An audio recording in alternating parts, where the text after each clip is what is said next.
Math 8. So as you have figured out by now, perhaps, I will not be at school today or for the next week or so. My daughter has been tested positive for COVID, and so I have been quarantined as well. And of course, this is going to change things once again in our schedule. So we were going to take the Chapter 11 test on all the angles and triangles and such today and tomorrow, but we will not be doing that until I get back. So you can hang on to those materials. We will turn all those notes and homeworks in when I get back. And what we are going to do is we're going to continue with Chapter 12. We have covered a couple sections in Chapter 12 already. We covered how to use the Pythagorean theorem and how to find the distance between 2 points on a coordinate plane using the Pythagorean theorem.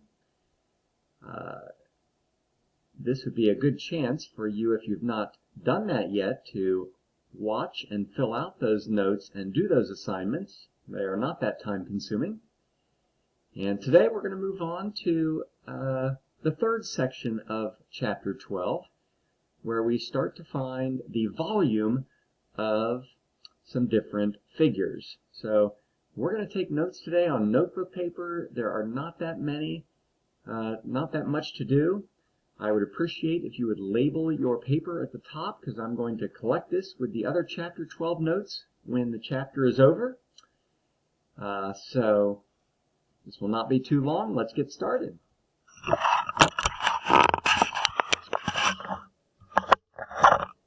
Okay, let me get the camera set up here. Did I do that right? I'm not even sure. I have to go this way. There we go. A little higher. Okay. So, this will not be very hard for you, I don't think. We'll see. This is going to be notes. You should label that as well. Section 12.3. And the first thing we're going to do is talk about what a cylinder is. Alright, so I want you to be able to draw a cylinder. It is not hard to draw. If you draw like an oval and the same size oval below it and connect them. See, I'm not even that good an artist, but there it is. You have drawn a cylinder. Alright, sometimes a cylinder is just like a can. More like a soda can, for instance, or a can of soup. And here's the definition. You can write it as I say it. It is a three-dimensional object whose top and bottom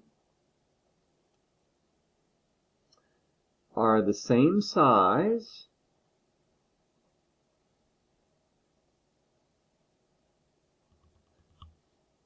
and are parallel to each other.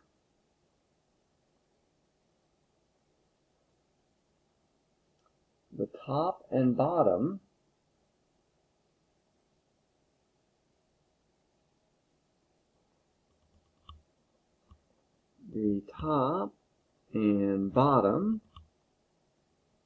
in parentheses I'm going to put circles,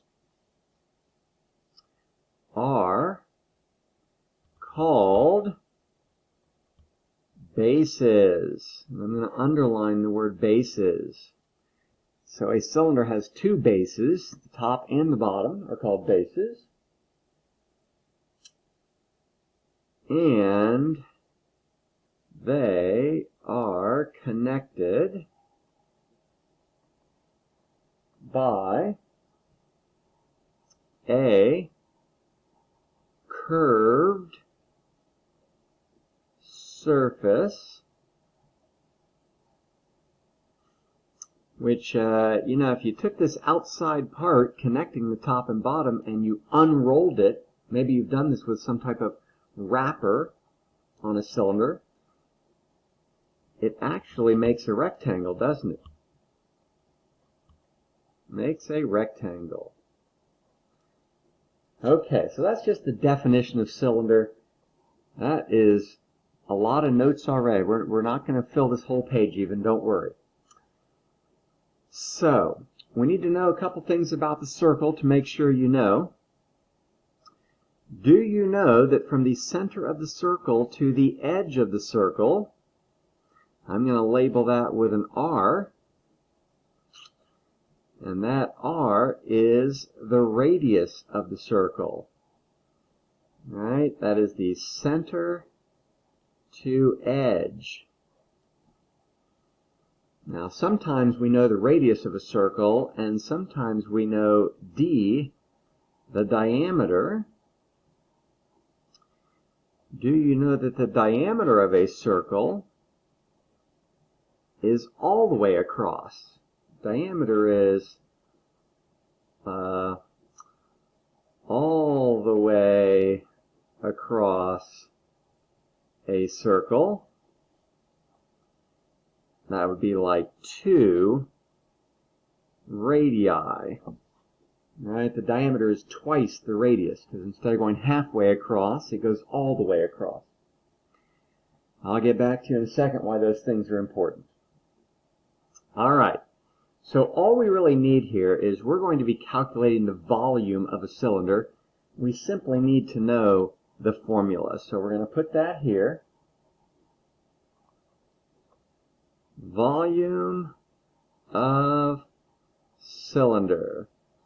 So the volume is like how much space is inside the cylinder or inside the can. And volume equals area of circle times height. That is the formula for the volume of a circle. It is the volume of a cone. The area of the circle times the height. You know, the circle is just the base, so it's the area of the base times the height. So what is the area of a circle? Well, the area of a circle is equal to pi times the radius squared. Let's put a little dot in there. So the volume of a cylinder is going to be equal to pi times the radius squared times the height. Or in letters, we'd write that pi r squared h. This is the formula. I think you should box it in like I did. This is the formula for the volume of a cylinder. And I made a little note over here that volume is measured as it was when we did it with cubes. Volume is in cubic units, like feet cubed.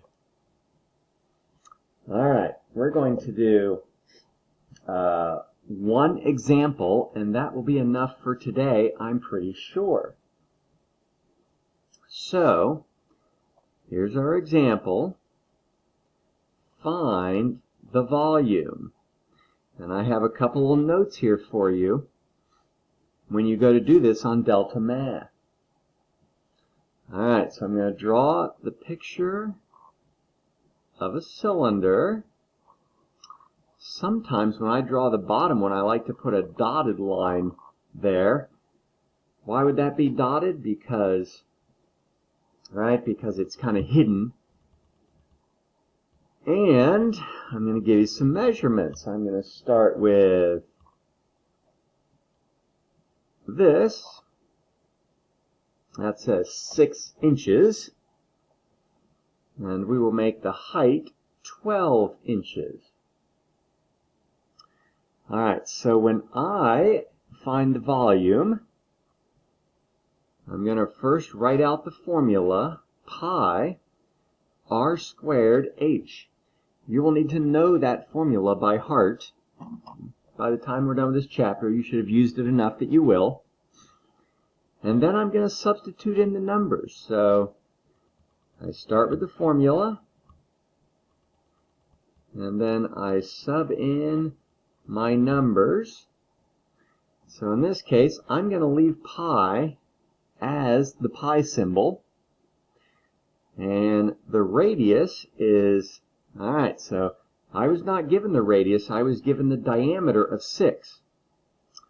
But we know that the diameter is just 2 radiuses, or radii. So if the diameter is 6, let's write this down, diameter equals 6, then the radius would equal 6 divided by 2, or 3. We need the radius when we do this problem. Sometimes you're given the radius, but sometimes you're given the diameter. So the radius is always the diameter divided by 2. This is going to be 3 squared times 12. Now when you go to calculate this on your calculator, all you're going to do is type these numbers into your calculator, but the important thing on Delta Math is that you use the pi button. On your calculator, there will be a button that says pi. You can see it on my calculator right there.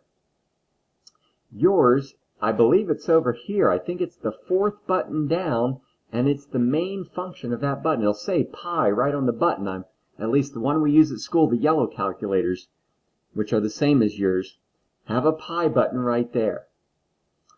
So all I'm going to do is type this into my calculator. I'll do it here for you.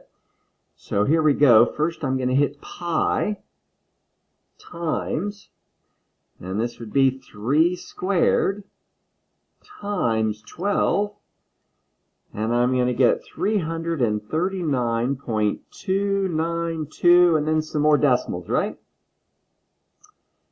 Alright, I don't know if you can see that very well in my calculator. There we go.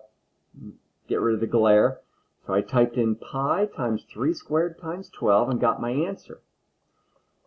Now on Delta Math, they are going to have you round this, typically to the nearest tenth, which is 1 decimal place. So this is going to be 339 point. But remember, when you round to 1 decimal place, you look at the next number, and the next number tells you whether to keep this the same or bump it up 1. 5 or higher, I bump it up 1, so this is going to be a 3. My answer is 339.3 cubic inches. Forgot to put the cubic inches on. Alright, so we're really just using this formula. That should do it. You'll have some problems on Delta Math along with a little bit of review problems, and I will get back to you tomorrow. See ya.